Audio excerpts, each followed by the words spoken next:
Today on the Bourbon Bytes podcast, Elijah Craig announces their barrel-proof rye whiskey. Wild Turkey is releasing its highest proof bourbon yet. And do machines and bourbon mix? They do at Whiskey House. Plus, we have our Bourbon Boos bite-sized review of Buchanan's Pineapple Spirit Drink. Spooky.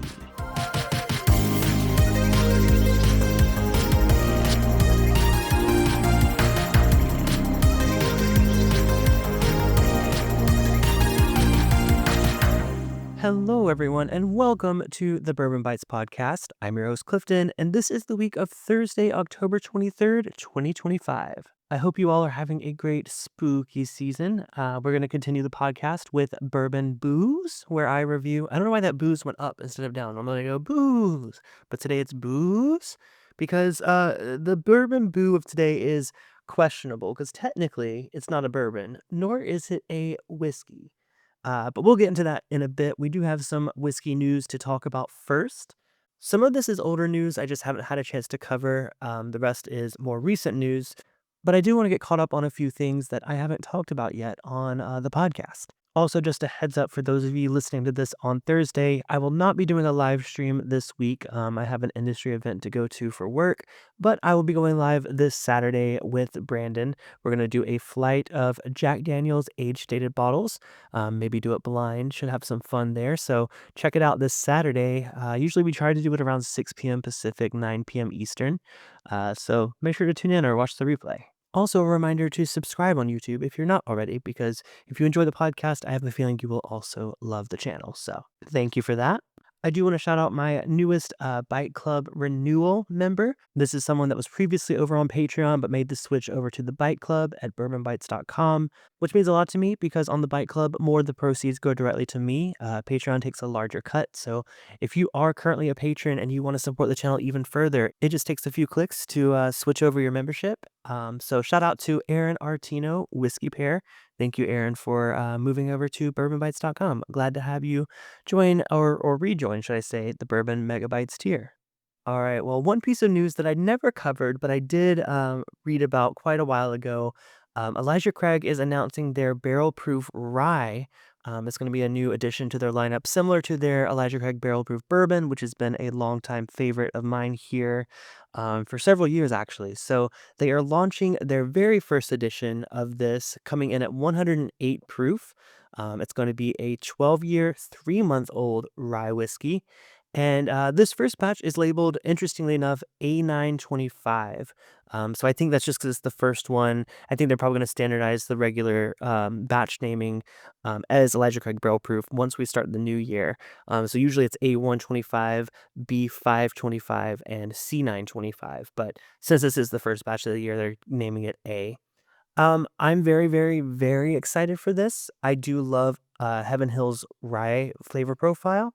From Pikesville to just the regular Elijah Craig rye, I'm a big fan of it. And getting it at full proof, even though 108 proof doesn't necessarily seem that high, carrying with it a 12-year, 3-month age statement is very exciting. Now, as with Elijah Craig Barrel Proof, the 12-year age statement is no longer standardized, so there's a chance the next batch of this will be, 9 years, 10 years. We don't know yet. Now, unfortunately, I haven't had a chance to try the third batch of Elijah Craig Barrel Proof this year. I'm usually on Heaven Hill's PR sample list where they'll send me samples of like their Elijah Craigs, their Larcenys, sometimes some Old Fits.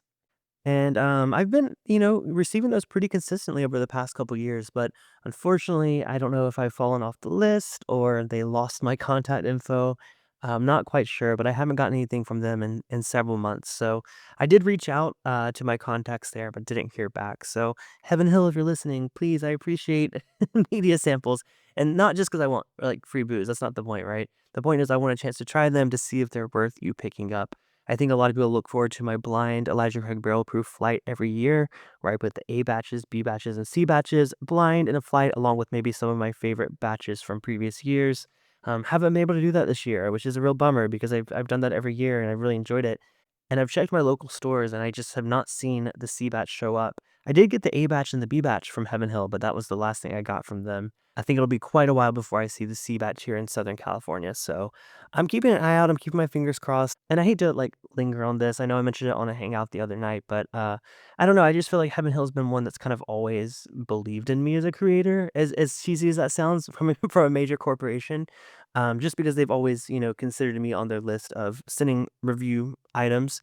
Really, no other major distilleries have kind of, even answered my emails. No fault to them. I know there's a lot bigger channels out there and a lot bigger whiskey review resources. Like I don't expect to get the antique collection from Buffalo Trace sent for review, but I just feel like I try my best to be a good platform for these brands and offer them opportunities to come on and be interviewed. And again, no hard feelings towards Heaven Hill. I just kind of a little bummed about not receiving samples from them lately. But if you have a contact there or any of the major distilleries that you think I should reach out to, I'd love to. There's a few smaller distilleries that have been great and have been sent me samples recently, which I've done some live streams, I've done some podcast reviews of. But yeah, the bigger ones are a lot harder to get a hold of. But you know what? I'll keep trying just for you guys. All right, tangent over. Let's talk about another newly announced whiskey. Russell's Reserve just announced their new single Rickhouse series bourbon, and it's their highest proof yet. So this is the green label. They've been doing it for a couple years now, but this one in particular is aged on the fifth floor of Camp Nelson's Rickhouse E, and is coming in at 128 proof. According to this article on Food and Wine, it's the highest proof bourbon ever bottled by Wild Turkey. They say this is aged in a uniquely cool, shaded environment of Camp Nelson's seven-story Rickhouse E. And they say that master distiller Eddie Russell selected these barrels for their slow, nuanced maturation and are going to be releasing this nationwide, in quotes, because who knows if we'll ever actually see it, for a retail price of $300. So that's where you got me, right? Like, I had the very first single Rickhouse series and thought it was some of the best wild turkey I've ever had. And I think that bottle was 200, maybe, I mean, it could have been a little bit higher than 200, but it was so good that I would have considered buying a bottle of it. But then I tried a later release of it, and I think at that point it had gone up to 250, and I thought it was just, okay. So this new release, even though it is the highest proof yet, $300 for a what I assume is a 10-year. I'm not actually seeing a age statement on this one, which is interesting. But $300 for a 10-plus-year-old bourbon is really hard to justify for me, and I love Wild Turkey, right? Like I said, they're one of the top distilleries for a reason, but seeing $300 for a single bottle of whiskey from a single rickhouse, unfortunately, that's just way past a price that I'm comfortable picking this up at. I would love to, of course, try it, but I don't think whiskey is gonna be good enough to make me say that it's worth $300. That's kind of where I draw my line. Like, I'll pay up to like 200 for something if I truly believe in it, maybe 250 if it's something really special. But unless it's like a Pappy Van Winkle or maybe a Buffalo Trace Antique Collection that I've tried before and I really like, would I pay, 250, 300 for is just, I don't know. For me personally, this is just my budget. I know everyone is different. But for me, it's got to be really freaking good whiskey to even justify the $200 to $250 price point. So I think I'll be skipping this one. But if you've had a chance to try the Camp Nelson E single Rickhouse series, let me know how it is. I'll keep an eye on it, but I'm not willing to spend $300 on a bottle of turkey yet. They'll always get me someday, but not today. All right, one more whiskey news story to talk about before we get into our bite-sized review. This is actually a new distillery that I have not really heard anything about. This is from an article on Wired.com, which kind of ties into the whole tech nerdiness of this podcast as well. This article is from Christopher Knoll and was published last week, and it's talking about a new Kentucky distillery that is powered by tech. And not only that, they are focusing solely as a contract distilled product distillery. So they're not releasing their own product. So I'm talking about Whiskey House. And like I said, I really haven't heard of this, but it's a full-fledged distillery. But they are using technology at a large scale to kind of standardize things, make things a little more efficient versus, the handcrafted thing we see at a lot of distilleries. Their focus is on efficiency and automation and real-time analytics, all the tech buzzwords you want to say. And they're not the first one to do contract distilling as a pretty major focus of their distillery. Of course, MGP out of Indiana does that. But in Kentucky, you have places like Bardstown Bourbon Company that does a lot of contract distilling. Now, they also release their own product line. They have a very successful brand identity. But Whiskey House isn't trying to do that. They actually just want to focus exclusively on contract distilling. So things from celebrity whiskeys to smaller brands, they really want to standardize the process and kind of become a powerhouse for contract distilled whiskeys. Which, I mean, I know what this sounds like, right? This sounds like the evil corporate overlords coming into the bourbon industry, making it all tech, making it run by AI, let's say, and taking away some of the handcraftedness of bourbon. But let's be real. I mean, these major distillers all kind of function this way. It's just more they have a history and a legacy of doing things, by hand. This one is coming into the industry with technology at the forefront.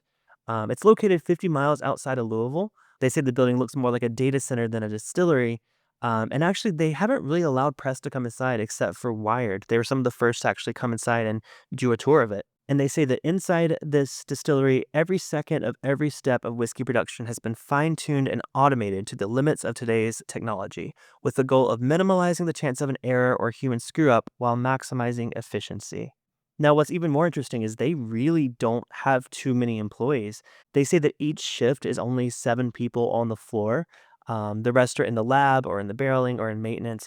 A lot of it is just really run by machines. They say there's over 1,500 sensors installed across every piece of equipment on the production floor.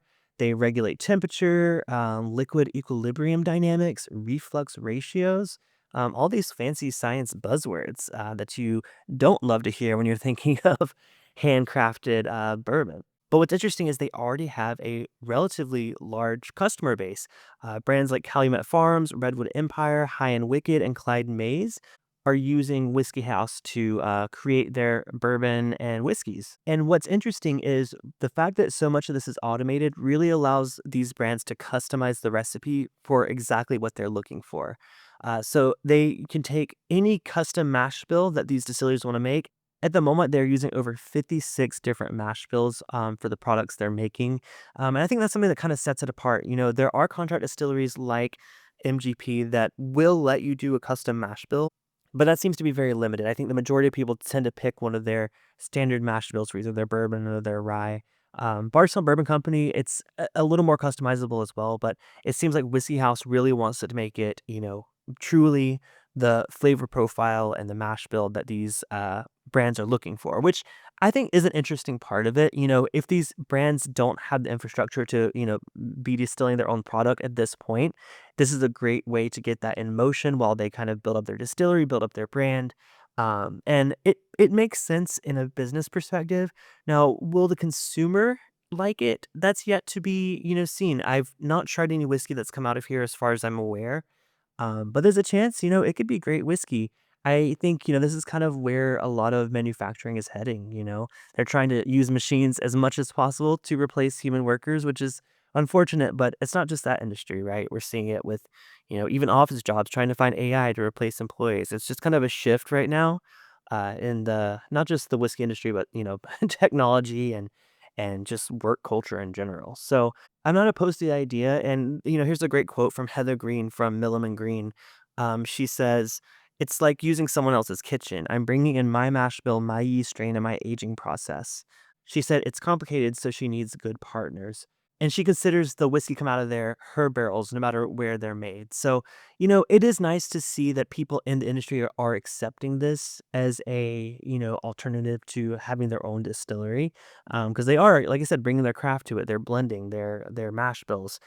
So I totally see why it could be seen as a positive thing. I just worry about consumers and how they're going to react to this. I'm open-minded to it personally. I don't think it's, I think it's different. It's something we've never seen before, but I don't think it's a bad idea. But I'm really curious to hear what you guys think about this. This is a topic that I think, I would love to discuss further, maybe on one of our after party hangouts, especially because, the bourbon industry right now is kind of in a weird spot. Younger generations aren't drinking as much alcohol as they have. So, with new operations like this popping up, how is it going to last long term? Is this going to be something people are interested in long term? Are these smaller brands going to keep popping up like this? Or are we going to see a lot of these brands, unfortunately, having to consolidate or close down? I'm really curious to see what you guys think of this. But me, I'm going into it with an open mind. I would love to try, their distillate and see what's coming out of there before I make a true judgment. But yeah, the machines are taking over.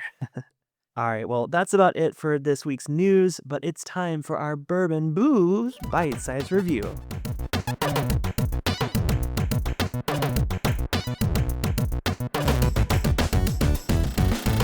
All right. Well, as I hinted towards at the top of this podcast episode, this bourbon booze is a weird one. So, like I said, not a bourbon, not a scotch, not a whiskey at all. Instead, this is being labeled as a spirit drink. But I did find it on the whiskey aisles, so I'm considering it part of the series. Okay, judge me if you want. This is Buchanan's Pineapple.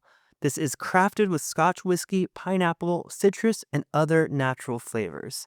I've seen this on the shelves for years, and I always wonder why. Like, I just think Scotch and pineapple is not a flavor profile that is that popular. But actually, I did find a little bit more info as to why this exists. So, Buchanan's is a blended Scotch whiskey, but it's really popular internationally, especially in Mexico. I've heard that Buchanan's is one of the most readily available blended scotches there. Can confirm I've been to Mexico, and I can confirm I've seen Buchanan's on the shelves. But what a lot of people in Mexico do with scotch is instead of blending it with soda or, you know, other types of cocktails where they have drambuie for, like a rusty nail, they actually drink scotch with pineapple juice. And it's just a common mixed drink that folks drink down there in Mexico. So I think that's why Buchanan's was like, hey, let's go ahead and bottle the pineapple flavor in with our scotch and see if people buy it. Now, I don't know how successful the Buchanan's pineapple product is. I also have no idea what to expect this to taste like. I did review the Jim Beam pineapple that came out relatively recently over on YouTube. Did a live stream featuring that one, and that one was actually surprisingly good. I didn't expect that flavor profile to work at all, especially with a bourbon, but it really did. So my hopes for Buchanan's pineapple are relatively elevated just because of that experience with the bourbon, but still going into it with a bit of hesitancy. Now, for the rest of these bourbon booze reviews, or just my bourbon bite-sized reviews in general, I typically drink things neat versus, on the rocks or in a cocktail. However, every single piece of marketing and info I can find about Buchanan's pineapple mentioned drinking it over ice. So I don't necessarily think this is even meant to be drank neat. In this instance, I'm actually going to pour it over ice just to have that true Buchanan's pineapple experience. In terms of ABV, this one comes in at 35% or 70 proof. As with a lot of other flavored whiskeys, although, like I said, this one doesn't necessarily count as a whiskey because it is a spirit drink. It is a product of Scotland, though. It's definitely got scotch in it. Let's go and get that poured. Oh, wow. Even without, getting up in the nose of this, I can smell that pineapple flavor. And they do say it's actually made with pineapple, citrus, and other natural flavors. So there's definitely some element of pineapple here in the spirit itself. By the way, in terms of pricing, this comes in at about $25 for a full-size bottle of it. I just have a sample bottle of it here today. And to put it into perspective, regular Buchanan's, just the 12-year release, is $24, so about the same price. Let's go ahead and give this Buchanan's pineapple a nose. Oh, wow. Yeah. Straight up pineapple juice. Wow. That's a very natural smelling pineapple note. Not to say that like I'm a pineapple expert, but I have been to the Dole Plantation in Hawaii. So I'm very familiar with fresh pineapple. And I will say they nailed the nose here. Nothing about this smells like whiskey, scotch, alcohol. It just smells like straight up pineapple juice, which is really good. It's like a sweetened pineapple on the nose. Definitely smells like something that I would be enjoying on the beach somewhere. Now, I wish I would have had Buchanan's recently just to kind of see if I can find those flavor notes associated with that blended scotch. Unfortunately, there's not much shining through on the nose here beyond the pineapple, which again isn't a bad thing. I don't think this is meant for people that take scotch a little too seriously, but that doesn't mean it can't be a delicious drink. So let's go and give it a try. Cheers. Oh, interesting. It's very delicate. Hmm. Okay. very different than a lot of flavored whiskeys that I've tried lately, which are, overly sweet and, thick and syrupy. This really isn't. Even with ice, which usually kind of makes things even more syrupy, this one is really approachable. You can definitely taste the scotch compared to the nose. All I could smell was pineapple, but on the palate, it's definitely got that blended scotch flavor, a little cereal grain, a little floral, fruity for sure. The pineapple is very balanced, though, with that scotch note. Honestly, this kind of reminds me of a rum. I'm sure I've had pineapple flavored rum at some point, but I'm not talking about like the cheap flavored rum where it's just, like white rum and then flavor added. It almost is like an aged rum but with natural flavors. I could see making tiki drinks out of this. Like, I'm a huge fan of tiki cocktails. I think this would be a good replacement for maybe like Malibu, which is, I know, coconut, but I could see this working in a similar way that Malibu works. Also, let's be real, the bottle looks very tiki bar. I do love it. But yeah, I'm super surprised that this isn't overwhelmingly sweet. And it still maintains a lot of the characteristic you would find from a blended scotch. I kind of don't hate it. Honestly, like this is probably one of the best bourbon booze we've had so far this month. Is this something that I'm gonna drink regularly? No, I probably wouldn't drink it neat. Maybe the Mexican Scotch drinkers are onto something because this makes me really curious to explore this further. Now, of course, I have to give it a score because we give everything a score here on the podcast. But I am considering the fact that this is a flavored whiskey, or not even a flavored whiskey, a flavored spirit drink. So that's going to go into my review. But so is the cost. And I think in terms of, whiskey flavored spirits, this is one of the better ones I've had. So I think out of 10, I'll have to give this a 6.5 out of 10. Now, I think if I had more time with it and I could explore putting it to cocktails, I might could even bump that up higher. But just on the rocks, this is not a bad pour at all. It's not something I'm going to choose to drink very frequently. But if I do see it on the shelves while I'm at my next all-inclusive resort in Mexico, which I'm trying to do again next year, hopefully. It's been a couple years since we've gone down to Mexico, or we've done cruises recently, but we haven't actually stayed in Mexico for a while. So if I see this on the pool bar, I'll be ordering myself a pour over ice because it really is nice and it tastes like scotch. Honestly, finding good whiskey in Mexico is hard because there's so much good agave spirits from mezcal to tequila. That's usually what I'm drinking on when I'm down there, but sometimes you might want a good, nice scotch on the rocks, and this does that, but adds a little bit more tropical vibes to it. So yeah, definitely don't be afraid of this one. It's not as scary as you would think, even though it is part of Bourbon Boos. All right, well, thank you all so much for listening. I think that does it for this week's episode. Like I said, I won't be live today on YouTube, but I'll be live this Saturday. This next couple weeks are going to be a little wonky in terms of my schedule, but please bear with me. I promise to update you when and when I will not be live. So thank you all. This has been the Bourbon Bytes podcast, a whiskey podcast with a gaming twist. Cheers, and I'll talk to you next episode.